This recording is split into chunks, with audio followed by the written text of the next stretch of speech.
Many people say that music is a universal language. If that's the case, I would like to use music as a platform to talk about health.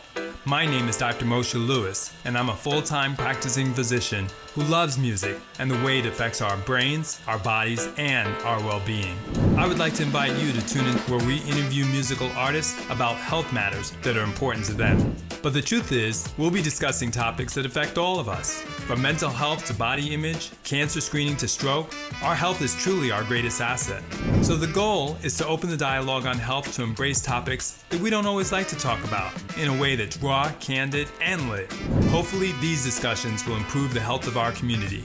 After all, your health matters to me, and if I can make it sound more beautiful, then that's something we should all listen to. Music and medicine, when you hear those words, how do they speak to your heart? Music and medicine. Music is medicine. You feel me? Welcome to Music and Medicine. I'm your host, Dr. Moshe Lewis. Really excited to be joined by my co-host, Kathleen Bradley.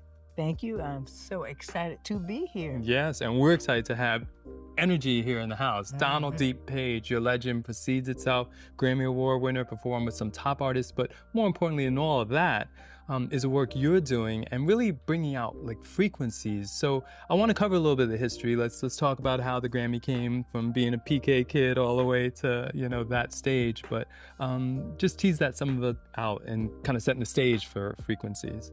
It's a long journey. I live by the mantra that nothing is happenstance. So everything happens for a reason, right? I grew up in Houston, Texas. I was the first son birthed to this legendary choir by the name of Southeast Inspirational Choir. They went on and they have produced great talents in the gospel music industry, from Yolanda Adams, and the list goes on. Producers, Greg Curtis, Reese Joyner, and just an amazing thing. They were founded by Shirley Joyner, Brenda Waters, and Carl Preacher. And I grew up at Outreach, which was one of the founding churches, and I remember my earliest time performing at the church or singing at the church. And Miss Shirley started playing, and I started singing, "A child is not understand." She turned over her shoulder and said, "You're going to have to do better than that." And it set the platform of always showing up. She had this mantra, "Don't give God no junk."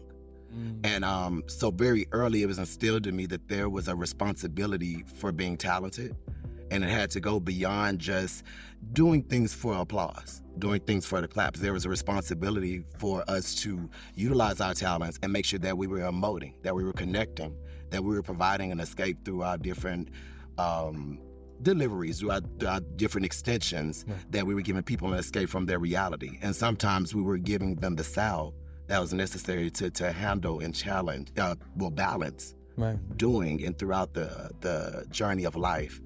And as life would have it, my biological father left when I was 3. And my mom married my stepfather at 3, who was equally a fan, a super fan, but also a menace.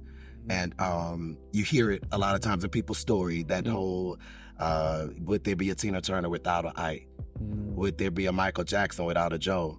Would there be a DeP without a Michael Curry, And so I kind of learned this idea of being able to accept that somebody could love me and do some really, really bad things to me. And that's a very hard journey when you're young. There was a face, there's a thing that you have to put on.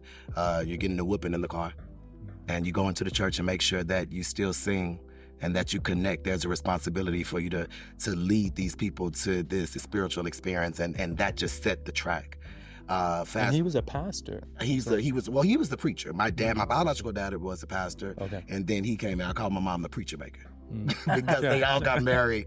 So when they got married to my mom, they got into the church. She was a part of Southeast. And so the church was very, very intertwined with who we were, what we did. And so, of course, married to my mom, they got thrown into this world and they became saved. And I saw the difference between, salvation. God is so simple, that we think that there is this box that you fit in because you accept salvation or you profess to be a Christian, and there's duality. None of us are monolithic. And so as I began to just go and sing around Texas, sing around Louisiana, I became known as that kid. Oh yeah, that's Donald Paige. It's Donald Paige. And by the time we got into high school, my relationship with my stepfather got really, really bad. Really, really bad. My senior year, I was kicked out of the house by him.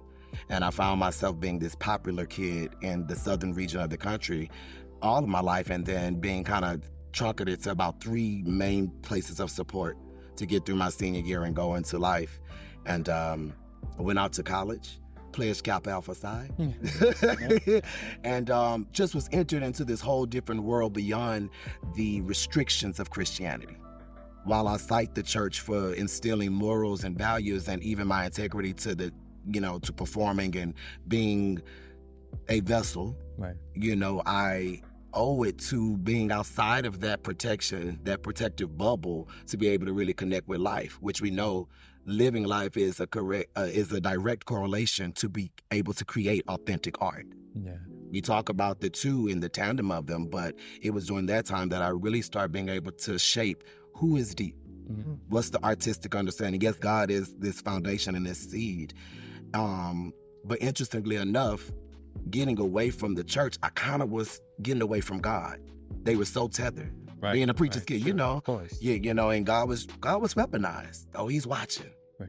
Everywhere you go, everything you do. I'm like, I kind of want to try this. I want a date. Right. Where in the Bible do you talk about having a son? Sure.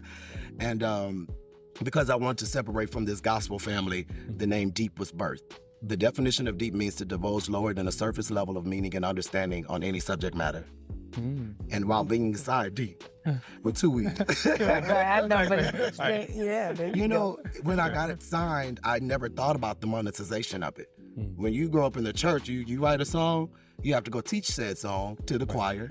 You have to direct it. If somebody else is going to lead it, you have to teach them the vocal parts. You got to teach it to the pianist. You have to, and then you have to sell it.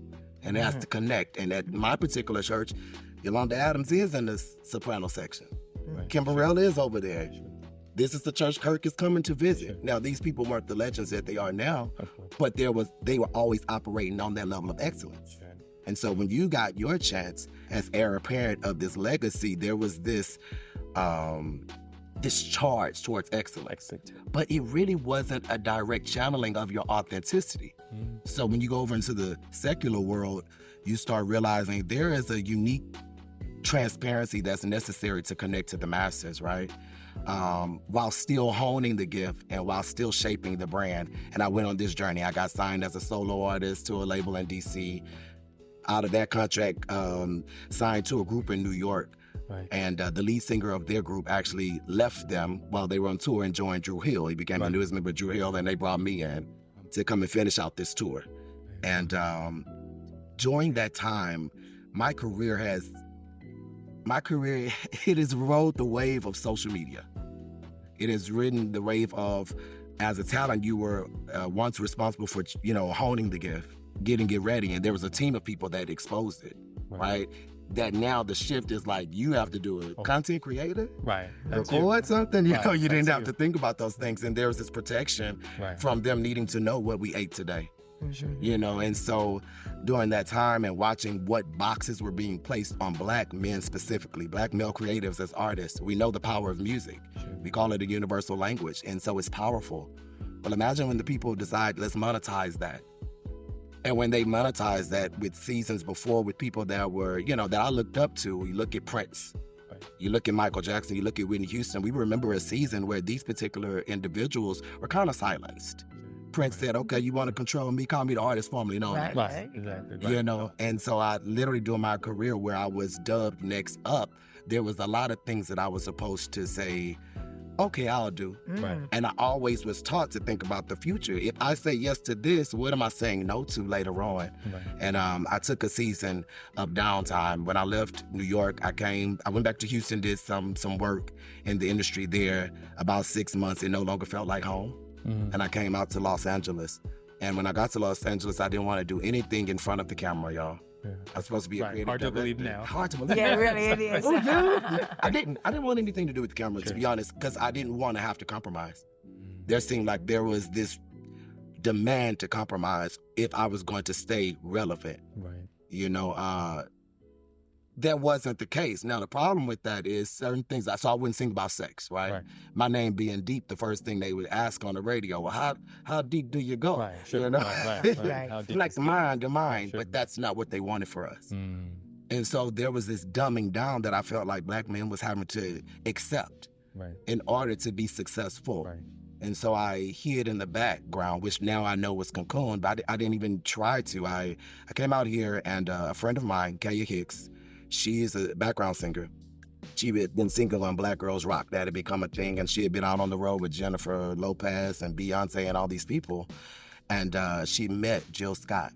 And during that time, fast forwarding, when I moved out here, Jill was very, very nice to me. And she texted me and said, I want your smile in my video. And when I got to set, it was so in love with her and Anthony Hamilton. And so I had the season of video. My boys would come, oh, you a video fixer. Without like, them trying to be. What? But it led this journey from there to Bang Bang with Jessie J and Nicki Minaj, and to Matrimony with Usher, and just this whole range of things that I still hadn't really said, yes, I'm back in the game. Right. And it was already happening. It just Really, kind of happened. It did right? happen. It just With all happened. those names, you definitely in the game. And I never looked at it like Oh, that. my word. I never looked. I looked at it as though I can't afford to live in New York anymore because the label's not taking care of me. Right. I'm a free agent. Right. I got work don't out want to see no more. I got work. I have a son. I need to pay. He's hungry. Right. There just became, that was just what I knew, and I was pulled into that, right? And I got a call. Beyonce was getting ready for the Grammy Awards about 9 years ago. And she wanted specifically to make a statement with Black men that were not necessarily your go-to background singers, that were artists in their own right. And the country was polarized. We were dealing with a lot of the hands up, don't shoot movement. Right. And so she called us into this session. We didn't know what we were going to sing, what we were going to do, and we came up with it. That would become our Precious Lord performance. Right. And a couple of weeks later, we did a tribute to Stevie Wonder, and it just took off his background singing career. And I felt a little guilty, transparently. There were so many people that wanted that, and it wasn't something I wanted. And not to like minimize anything, but I grew up in Houston, Texas. Beyonce was a year older than me. Right. We went to the same schools. My grandmother was a head person at the church that she went to. So while I respected what they were doing, respected what Usher was doing, respected what these people were doing, I had already been signed early. So I was in studios with you. Right. So imagine the things that are happening from a protective space are the things that you're getting the loudest applause for, Right. the loudest accolades. And it was like, oh, I can't lean to the claps. I can't lean into that because y'all don't even know how this actually feels. Right now, I feel like, what am I doing? Why am I here? And I didn't realize it, but I was literally able to perform with these artists at very pivotal moments in their career. Chance the Rapper at the ESPY Awards, we were tributing Muhammad Ali. Right. John Legend for BET Awards, singing Glory with him in Comment. Like literally, it just kept on happening that this is a moment that these artists are awakening and realigning their purpose with their platform. And so like we all looked up in 2020 when pandemic happened, I woke up and I literally heard God saying, you don't get to do that. You don't get to stay there. You don't get to sit there. This was all for a purpose. You say nothing is happenstance. You say that your name is deep. So now what? You're operating and living in shallow water. What's good? And so I returned to purpose, and here we are. Right. Speaking of which, talk to us about the importance of really getting frequencies appreciated in terms of the power that can create in music, because that's part of the song you're going to do. Absolutely. So I released angel numbers and frequencies on a fluke by my own measure, but it was ordained, obviously. I actually returned back to the foreground last year in November. I released a mixtape called This Can't Wait. And my mom was so annoyed with me. She was like, why you gotta say? And I said, well, you know, we keep tiptoeing around, acting as though everyone doesn't say things. That's not the shock that it used to be. Right. But when you look around, be in the middle of it's not good. Right. You know, so the mixtape was designed to take me outside of the box of being just an R&B singer, and even the box of being a background singer. By this time, I had won some awards and some accolades with these other artists, and just the responsibility. When you think about Marvin Gaye, what's going on? They were singing songs that were indicative of the time. Conscious. Yeah, Exactly. like it's the role, it's the responsibility. And when I looked around, started trying to play music for what was, you know, charting on our billboards, there was nothing that I wanted to listen to, that I wanted to get into the mood or could even support my mindset of that time. I wasn't trying to get it. We were locked down. I'm not trying to turn up. I'm actually trying to figure out what's next. There you go. And that's what happened. The inspiration and the responsibility. Right there you go. And so when I did This Shit Can't Wait, it was important for me to talk about what was going on, changed, boxes. I did a song called Folding Chairs that was very responsible for, hey, y'all, look, this is where we're at. Wake up, wake up. You see this? It's bad, it's bad, it's bad, it's bad. It's not coming. It's here. Right. And so I took a vacation. I went to Bahia, Brazil. And I was there. It's the second largest concentration of Black people in the world outside of Africa. And imagine a place where you're not worried. There's not, there's no worry that nobody's tripping on, oh, man, brother, you look good. Right, shouldn't. Queen, you look good. And you're actually happy to see me. You're smiling. I had not experienced that. Yes. And people kept saying, what does it feel like? I'm like, home. Feels home. That's great. And while there, I start seeing these different angel numbers. And these frequencies start coming. One night, early morning, about 3 a.m, I woke up and these manifestations started being downloaded. Money is coming to me. I'm not the definition of you. I'm not responsible for the trauma of my forefather. And when I looked up, I recorded this under my sheet in the bed because I understood sonics and sound. I recorded this on my cell phone underneath the sheet so that I could extract the audio and put it on my MacBook and sync it with some music that I was working on. And then I uploaded on YouTube and I was giving a list of names. I'm talking about from preachers to homies that was slanging on the corner. Right. And said, hey, this is for you. This is a Black man affirmation. Is on YouTube, but affirmations for Black men. Right. And with God power. That was important because I had stopped really praying for real. I had separated so much, and an ex-girlfriend, she said, I hear what you're doing. I see how impactful you're being, but don't forget that we are spiritual beings. And as hard as you're going to run out of steam if you're not plugging into some type of source. And so I hear you and your angst with the church, but how are you going to continue if you're not plugging into something? Right. And I'm indebted to her because it allowed the freedom of me having a relationship with God and not the restriction of God without the responsibility of playing in the rules of the church and still experiencing life. Yeah. And so I start seeing these angel numbers, start seeing these frequencies, uploaded the YouTube video, got positive responses from everybody, and the project I thought I was going to release got usurped by angel numbers and frequencies. I was given these 4 angel numbers or frequencies. I sent them to different producers that I had worked with on the mixtape. Right. The requirement was that the producers were able to, the songs that we worked on before impacted the public in a way that was deeper than it's about. Sure, right. And it's about. Just for a second. I knew that meant we had some type of chemistry that was going to do, sonically it'll be good, but there's also something inside, Right. something inside, right? And so literally sent them, I said, I don't know the beat.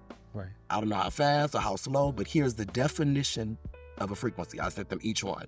I said, if you trust me, just read the definition and really, really tap in. Do what you got to do to tap in. Go ahead and drink whatever that is, but do that. I really want you to create from a unrestricted place. Right, more pure. Only being guided by the definition of this angel number or this frequency, and they all did that, and they sent me back tracks, and I went into the studio, and no pre-planning, no rehearsal, don't EQ me up, let's just raw record so that we can get the authentic essence. And I knew that if I was able to do that, that I would have something that was impactful, because like they say, there's nothing new under the sun. If I was having that experience in life, then I know somebody else was. And I understood that angel numbers are the messages between the spiritual world and the spiritual realm that we are in alignment. So when you see that 1111 and you see that, you start seeing them numbers, you see, I see them everywhere. That whole thing, you start realizing like, this is a sign that you're in alignment. So then what does that say when you're not seeing them? Right. Things aren't. We can use them intentionally. Sure. Yeah. Set us up for 528. 528. Ash Ketchum. It was a message to me. Sure. It be the song that's for you, that everybody like me too. Ash Ketchum 528. It's titled that because Ash Ketchum from Pokemon. He was the character that said, gotta catch 'em all. So that's why in the song, go get 'em, be like Ash Ketchum. Because you gotta catch 'em all. That was the catchphrase. And I remember thinking, you were next up and that was taken from you. I remember thinking, oh, this record deal was taken from you. This status was taken from you. This finance that was going to change you and the legacy was taken from you, and I had to change my perspective and realize I abandoned it.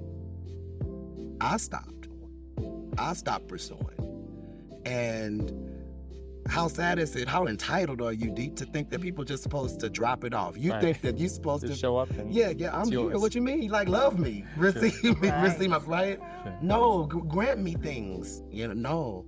Have you done the work? And so I just had this epiphany when I was looking up what 528 meant, and it was a connectivity about being back in position to go get all the things that were purpose to you. I did realize that God wasn't tricking me. He didn't give me this many experience and this much access and opportunities only to say, this is what it could be, but never mind. Right. Never mind. You're not going to really, I'm not going to give that to you.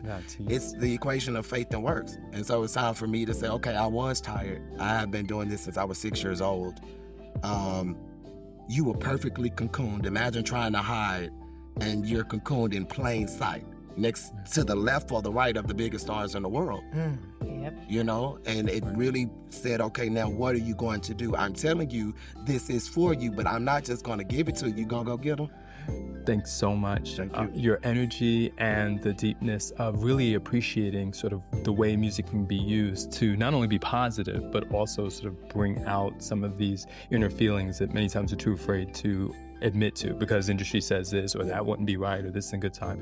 Clearly comes across in your messaging and things like that. So a pleasure. Look forward to continuing to have a phenomenal career, and we appreciate not only the performance, but your time, which is so valuable. Thank you so much. Thank you. Thank you.